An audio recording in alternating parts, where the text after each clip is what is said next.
بسم اللہ الرحمن الرحیم. ہارون رشید عرض کر رہا ہوں. السلام علیکم ورحمۃ اللہ وبرکاتہ. رات بڑی سنگین صورتحال پیدا ہوئی.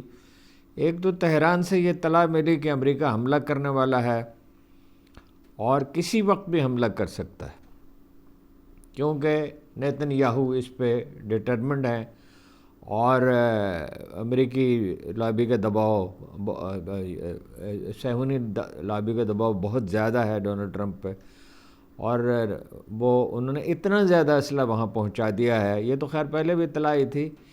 وہ اپنا طیارہ بردار جہاز اور ٹینکر اور میزائل وغیرہ اور بہت سے میزائل وہاں پہنچا دیے گئے ہیں قطر میں، اور دوسری جگہوں پہ بھی. عرب کوشش کر رہے ہیں، ترکی بھی کوشش کر رہا ہے کہ اسی طرح یہ ٹل جائے، لیکن نیتن یاہو کا دباؤ بہت زیادہ ہے اور ڈونلڈ ٹرمپ بلیک میل جو ہیں وہ انہوں نے کوشش کی بچنے کی، لیکن وہ اب اس پہ بلیک میل ہونے والے ہیں. انہوں نے کسی طرح کئی منصوبے پیش کیے. ان کی شرح ظاہر ہے، آپ جانتے ہیں کہ وہ میزائل پروگرام جو ہے، وہ ایٹمی پروگرام کا تو ذمہ دار ذرائع نے کہا کہ ایسے ہی ایک بارگیننگ کے لیے ہے، کچھ بھی نہیں ہے. ایٹمی پروگرام کا تو کوئی سلسلہ ہے نہیں ابھی، اور وہ میزائل وہ چاہتے ہیں اور وہ میزائل سرنڈر کرنے کے لیے تیار نہیں ہے. میزائل پروگرام ظاہر ہے وہ اپنی حفاظت کا جو واحد بندوبست ہے اسی کو کیسے سرنڈر کر سکتے ہیں. ایرانیوں نے بہت کوشش کی کہ جنگ کو روکنے کے لیے جو بھی پیشکش کی جا سکتی ہے، مثلا انہوں نے امریکی چاہتے تھے کہ وہ اپنا وہاں پہ انہیں انویسٹمنٹ کے مواقع ملیں، یہاں تک کہ مکران کے ساحل پہ، یہاں تک کہ وہ بندرگاہ کیا اس کا نام ہے جہاں انڈیا بیٹھا رہا، اور وہ اس کے لیے بھی وہ انہوں نے اشارہ دیا کہ اس پر بات چیت کرنے کے لیے تیار ہیں. کیا نام ہے اس کا بندرگاہ کا؟ چابہار کے بندرگاہ پہ. اور وہ آئل ایکسپلوریشن کے لیے بھی انہیں مواقع دینے کے لیے تیار ہیں، لیکن وہ میزائل پروگرام پہ ڈٹے ہوئے کہ وہ بھائی اس سرنڈر کیا جائے. سچویشن اتنی خراب محسوس ہوئی رات کو. اتنے میں ایک اور بہت بری خبر آئی، وہ میں آپ سے عرض کرتا ہوں، اور بہت ہی پریشان کن، کہ بھائی میں نے پوچھا کہ اس کا مطلب کیا ہوگا. اس کا مطلب یہ ہوگا کہ وہ بحرین تو بالکل قریب ہے اور وہ سرنڈر کرنے کے لیے تیار نہیں ہیں. جس طرح کی بھی سودے بازی کی کوشش کی انہوں نے، جو بھی تجاویز پیش ہوئی سب امریکہ نے مسترد کر دی. ایک ایروگنس ہے اور دباؤ ہے، اور نیتن یاہو تلا ہوا ہے. تو یہ تو دبئی ٹارگٹ ہو سکتا ہے، اور عالم عرب میں اتنا بڑا فساد رونما ہو سکتا ہے، اس کے پاکستان پہ گہرے اثرات ہو سکتے ہیں. اور بعض اب میں نے کوئی نوٹس وغیرہ نہیں لکھے ہیں، وہ اپنا بعض اسرائیلی اخبارات نے کہا اور ان کے ایک سابق وزیر اعظم نے کہا کہ ترکی نشانہ ہو سکتا ہے، پاکستان نشانہ ہو سکتا ہے. اور یہ کہا گیا کہ ترکی اور پاکستان، سعودی عرب اور ترکی کا جو الائنس بن رہا ہے، سنی الائنس جسے انہوں نے کہا ڈفرینشیٹ کرنے کے لیے، حالانکہ یہ سنی شیعہ کا تو مسئلہ نہیں ہے.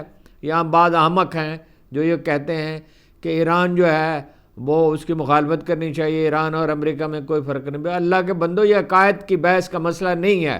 اس وقت وہی ڈٹا ہوا ہے ڈاکٹر اسرار احمد جیسا آدمی، جو ان کے جذبات آپ کو معلوم ہیں، ان کا مکتب فکر آپ کو معلوم ہے، ان کا انداز فکر آپ کو معلوم ہے. وہ کہہ رہے تھے ایران تنہا ڈٹا ہوا ہے، اس وقت بھی وہ یہ کہتے تھے، اور آج تو ہم اپنی آنکھوں سے دیکھ رہے ہیں. پھر یہ ہے کہ متحرک کر دیا ایران نے یمنیوں کو، اور لیبنان میں اور عراق میں اپنے حامیوں کو، اور بالکل خطرہ جو ہے وہ نظر آ رہا تھا کسی وقت بھی. اب بھی وہ یہی کہتے ہیں کہ کسی وقت بھی ہو سکتا ہے. اور اگر وہ نشانہ بنے تو ظاہر آپ جانتے ہیں وہ کون سا عرب ملک ہے جو سوڈان میں خرابی کر رہا ہے، جو بعض افریقی ممالک میں خرابی کر رہا ہے، اور یمن میں کر رہا ہے، اور جو اس علاقے میں جو اسرائیل اور امریکہ کی مدد سے اور جس کے بھارت کے ساتھ بہت گہرے مراسم قائم ہو گئے ہیں، وہ اس علاقے میں غلبہ چاہتا ہے. اور ایک عجیب و غریب سچویشن پیدا ہو گئی ہے. اور اگر وہ خطرہ یہ ہے کہ وہ امریکی کہہ رہے ہیں کہ 800 سارٹیز کر سکتے ہیں، ایک دن 800 حملے کر سکتے ہیں، تہران ٹارگٹ ہوگا، بڑا مشہد بھی ہوگا، اور آئل ریفائنریز ہوں گی۔ اور ابھی اس پریشانی میں تھے کہ ڈاکٹر معید پیرزادہ صاحب کا میں نے دیکھا ویلاگ، تو میں حیرت زدہ رہ گیا۔ اس میں ایک ایسی بات تھی کہ بالکل اوپر کا سانس اوپر اور نیچے کا نیچے رہ گیا، کہ جو ایک انٹرنیشنل گیلپ ایسوسیشن غالباً اسے کہا جاتا ہے، اس نے ایک سروے کیا ہے جس میں 60 سے 72% تک یورپی جو ہیں وہ نیتن یاہو کے مخالف ہیں، 92% وہ مخالف ہیں، ترک ان کے مخالف ہیں نیتن یاہو کے، اور 80% انڈونیشین مخالف ہیں۔ لیکن پاکستان میں 51% لوگ نیتن یاہو کے حامی ہیں، صرف 49% ان کے خلاف۔ عجیب صورتحال پیدا ہوئی، کوئی سمجھ میں نہیں آیا کیا کریں۔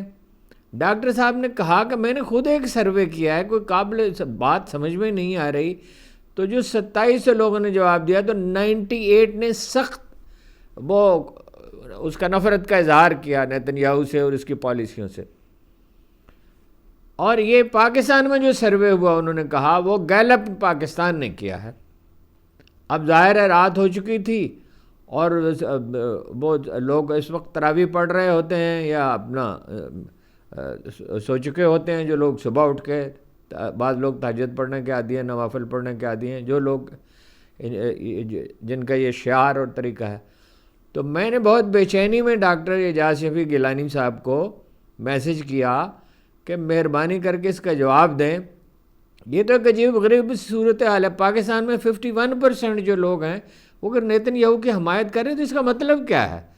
اور یہ کوئی پراپیگنڈا ہے؟ یہ ناقابل یقین اور حیران کن بات ہے، یا یہ واقعی ایسی کوئی چیز ہو گئی ہے، کوئی مینیج کیا گیا ہے، کوئی کسی کھیل کا حصہ ہے؟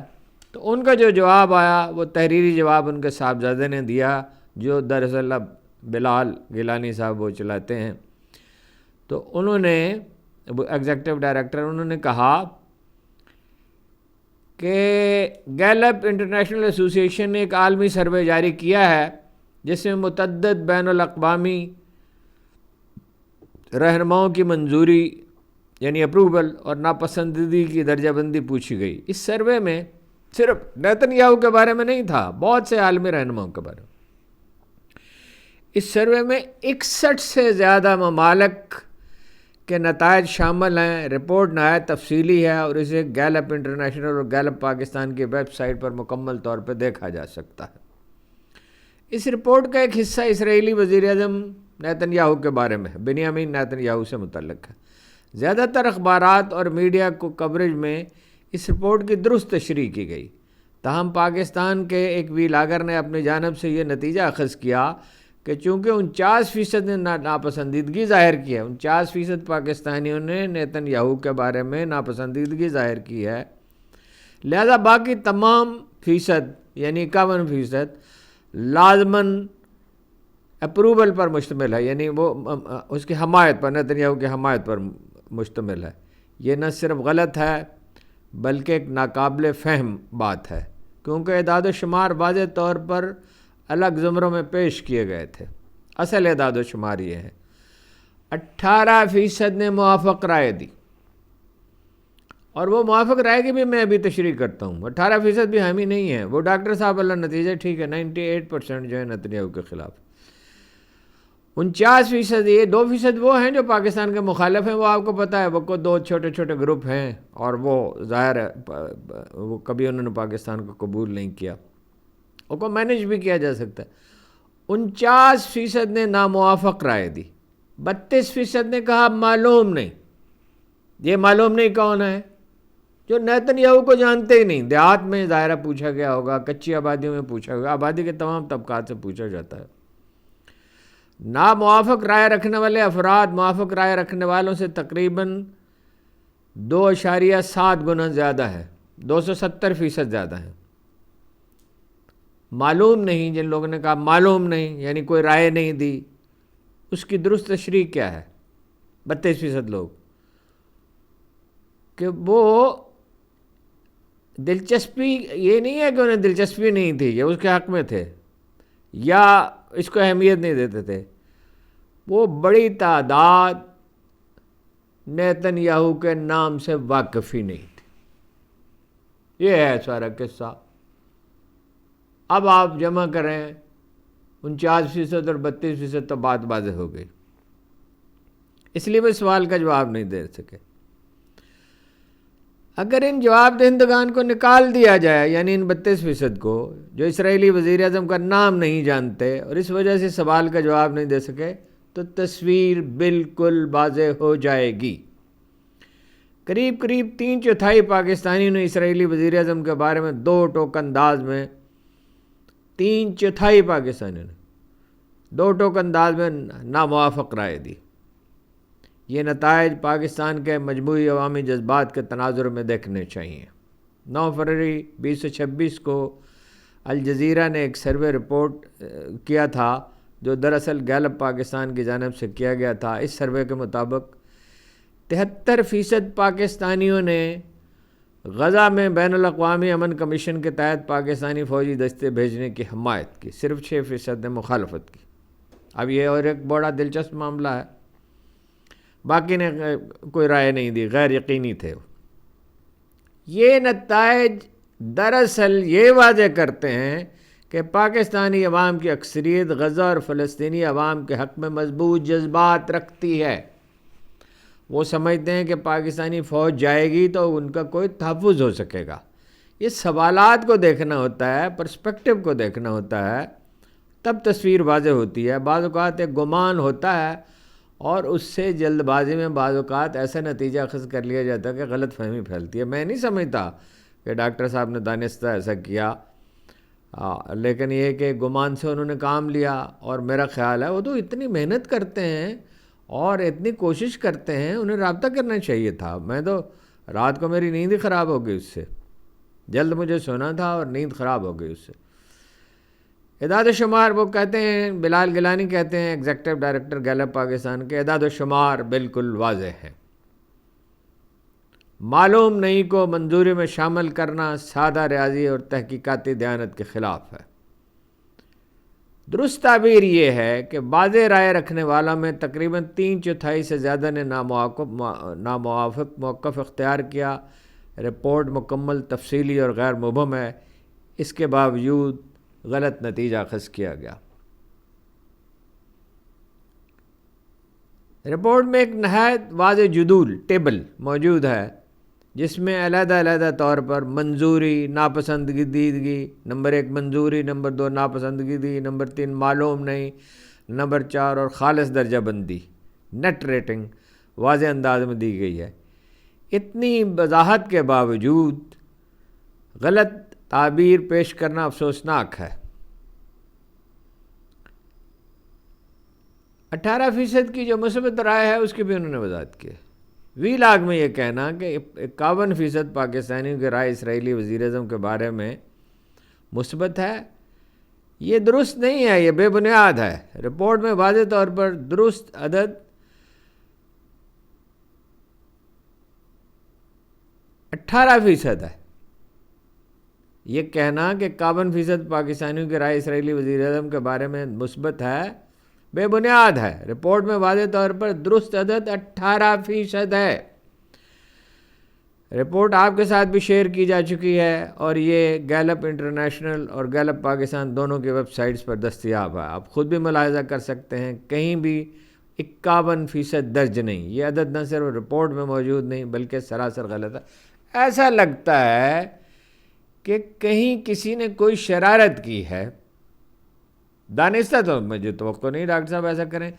یہ ایک چھوٹا سا امکان یہ ہو سکتا ہے کہ جلدی میں انہوں نے دیکھا اس کو، ممکن ہے وہ خود بھی کہتے ہیں بلال گیلانی صاحب، ممکن ہے یہ غلطی جلد بازی، اعداد و شمار کو سرسری نظر سے دیکھنے یا بنیادی شماریاتی فہم کی کمی کی وجہ سے ہوئی ہو۔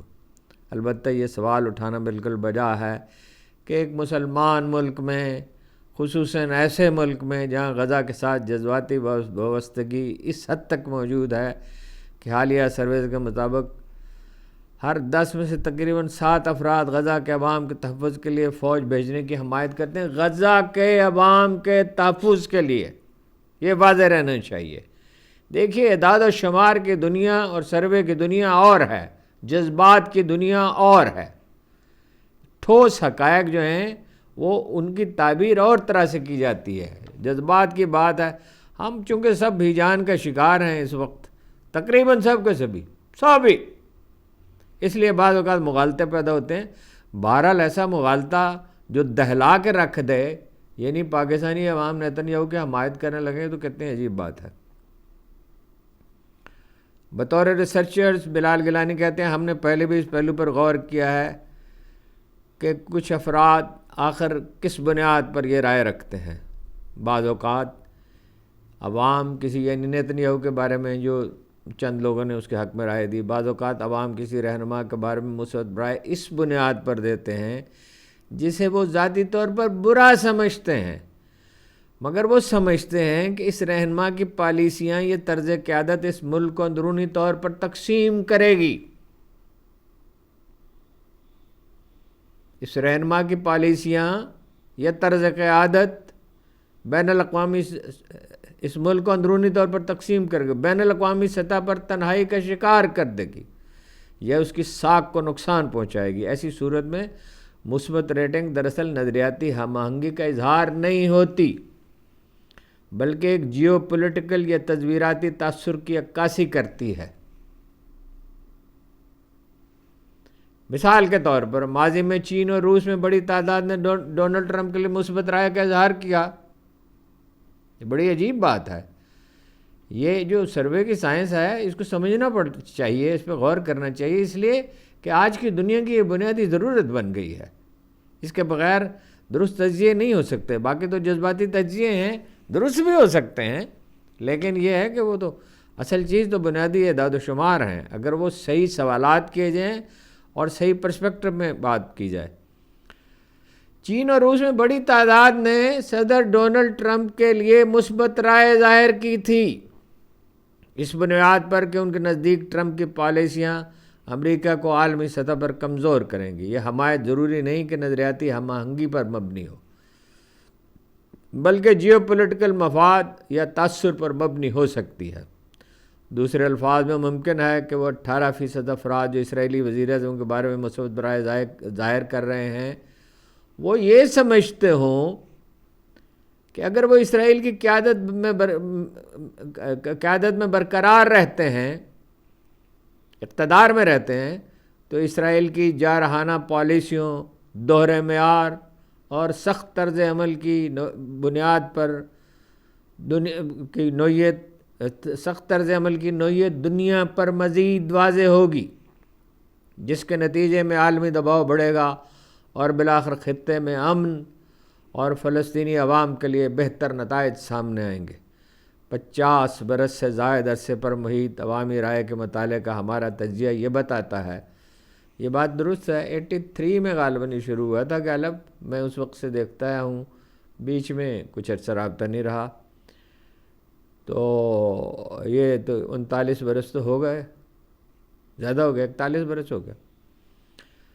محیط رائے کے 50 برس سے زائد عرصے پر محیط عوامی رائے عامہ کے مطالعے کا ہمارا تجزیہ یہ بتاتا ہے کہ عوامی رائے ہمیشہ سادہ سیدھی لکیر میں یا ظاہری معنی میں نہیں ہوتی. چیزیں سادہ نہیں ہوتی، اس میں غور کرنا پڑتا ہے.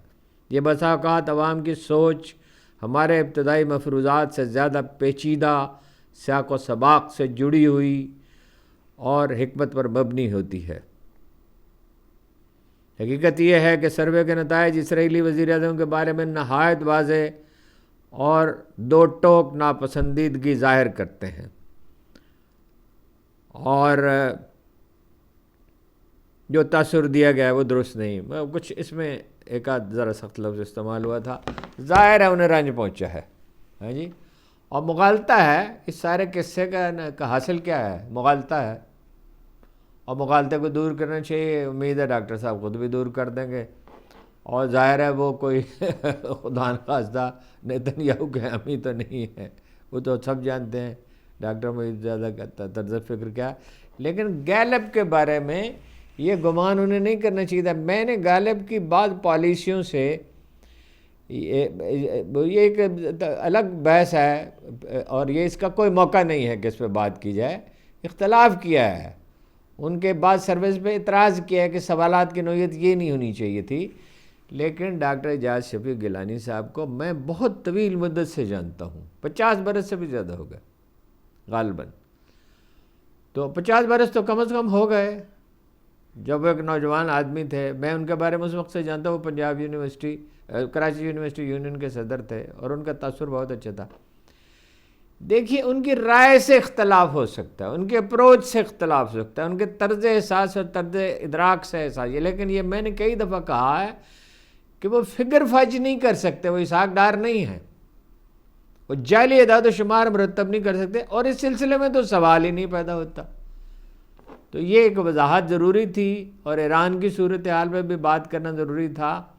یہاں میں دہراتا ہوں, بعض احمق یہ اپنا مکتب فکر کے اختلاف کی وجہ سے یہ کہہ رہے ہیں کہ ایران کو برباد ہونا چاہیے. ایران برباد ہوگا تو عالم عرب برباد ہو جائے گا, افغانستان نہیں بچے گا. جب وہاں آ کے وہ بیٹھ جائیں گے, ان کا منصوبہ کیا ہے امریکیوں کا, جب وہ مکران کے ساحل پہ آ بیٹھیں گے, مکران کا ساحل صرف ادھر نہیں ہے ادھر بھی ہے, ایران کی طرف بھی ہے. جب وہ چابہار میں آ بیٹھیں گے, جب وہ پاکستان کے پڑوسی ہوں گے, جب وہ افغانستان کے پڑوسی ہوں گے, جب وہ چین کی مانیٹرنگ کر سکیں گے وہاں سے افغانستان سے, اور بھاڑے کے ٹٹو اویلیبل ہوں گے جو ہمیشہ ہوتے ہی ہیں, بہت تو نہیں ہوں گے, کچھ نہ کچھ ہوں گے, تو کہاں کی ہماری سلامتی اور کہاں کا امن اور کہاں کا سیاسی استحکام؟ ایسا تو طوفان اٹھے گا, عالم اسلام کی بربادی کی بنیاد ہوگا. دیکھا یہ جاتا ہے رسول اللہ صلی اللہ علیہ وسلم نے مشرکین سے معاہدے کیے اور ان معاہدوں کی پاسداری کی.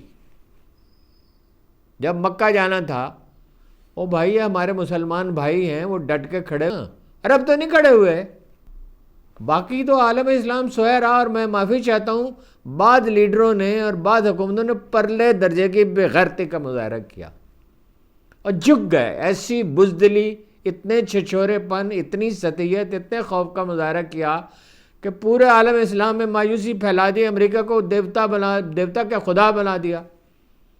ان سب چیزوں پہ بہت ٹھنڈے دل سے غور کرنے کی ضرورت ہے. ہم سب لوگ جو ہیں, سارا معاشرہ, وہ عوامل آپ کے سامنے ہیجان کا شکار ہے, اور اس ہیجان کی وجہ سے ایک تو یہ ملا ایک بڑی مصیبت ہے, ایک ترقی پسند بڑی مصیبت ہے. یہ دونوں خواب و خیال کی دنیا میں رہتے ہیں. میں علماء کرام کی بات نہیں کر رہا, علماء میں ایسے لوگ ہیں جو رہنمائی کر سکتے ہیں, کرتے بھی ہیں. یہ جو ملا ہے روایتی, جسے تعصب کا سبق پڑھایا گیا, یہ ایک بڑی عذاب جاں ہے. اس نے مسلمانوں کی فصل اجاڑی ہے. اقبال ساری عمر روتے رہے اس پر, جی ملا کو جو ہے, میں جانتا ہوں انجام اس کا جس مارکے میں ملا ہو غازی. بس یہی تھوڑی سی بے ترتیب گفتگو تھی, لیکن بہت ضروری تھی. اب مجھے معلوم ہے بہت سنجیدہ تجزیوں میں آپ دلچسپی نہیں لیتے, لیکن اس کو ذرا غور سے سنیں. اور میں پہلی بار آپ سے یہ عرض کر رہا ہوں کہ دوستوں کو بھیجیں سب کو.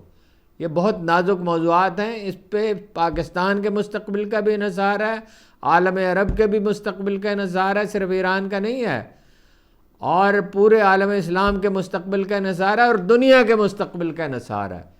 کچھ تھوڑا بہت ٹھنڈے دل سے غور بھی کرنا چاہیے. رات میں نے ایک امریکی یہودی لیڈر کی تقریر سنی. اس نے کہا ہم کیوں کامیاب ہیں اور تم کیوں ناکام, باقی دنیا کیوں ناکام ہے؟ آپ صبح اٹھتے ہیں, موبائل ٹیلی فون پہ 20 منٹ تک دیکھتے رہتے ہیں, میسیجز دیکھتے رہتے ہیں, دن میں بھی جب موقع ملے. گھر پہنچ کر 3 گھنٹے آپ ٹی وی دیکھتے ہیں, پھر سو جاتے ہیں, اپنی ساری زندگی اس کی نظر کرتے ہیں. ہم لوگ سویرے اٹھ کے اخبارات پڑھتے ہیں, ہم دیکھتے ہیں دنیا میں ہو کیا رہا ہے, پھر ڈٹ کے کام کرتے ہیں اور نوکریوں سے گریز کرتے ہیں اور کاروبار کرتے ہیں اور تعلیم پہ توجہ دیتے ہیں اور سارا دن باخبر رہتے ہیں, سوچ سمجھ کر مشورے سے فیصلے کرتے ہیں. ہم نے اپنے آپ کو حالات کے حوالے کر دیا. وہی احمد مشتاق کا شعر, کشتیاں ٹوٹ چکی ہیں ساری, اب لیے پھرتا ہے دریا ہم کو. جب آدمی خود کو تقدیر کے حوالے کر دیتا ہے تو تقدیر اس پر رحم نہیں کرتی. یہ اصول ہے، بنیادی اصول ہے. یہ جو اب اردو شاعری نے اور اردو افسانوں نے اور اردو فکشن نے مایوسی پیدا کی، اور ہمارے سیاستدانوں کے کرتوتوں نے اور ہماری اشرافیہ نے، اور ایک ایسا ماحول پیدا کر دیا بے بسی کا، لاچاری کا، رونا پیٹنا، خود ترسی، عدم تحفظ. قریب آؤ دریچوں سے جھانکتی کرنوں کہ ہم تو پابہ رسن ہیں ابھر نہیں سکتے. وہ ایک عرب حکمران کے بارے میں اقبال نے لکھا، اس کی ایک نظم کا ترجمہ کیا ہے کہ خود بخود زنجیر کی جانب کھنچا جاتا ہے دل، تھی اسی فولاد سے شاید میری شمشیر بھی. فولاد سے یا زنجیریں ڈھالی جاتی ہیں، یہ انسانی نفسیات ہے، میں ذہنی طور پہ کہہ رہا ہوں، یا شمشیر ڈھالی جاتی ہے. آپ کا بہت بہت شکریہ.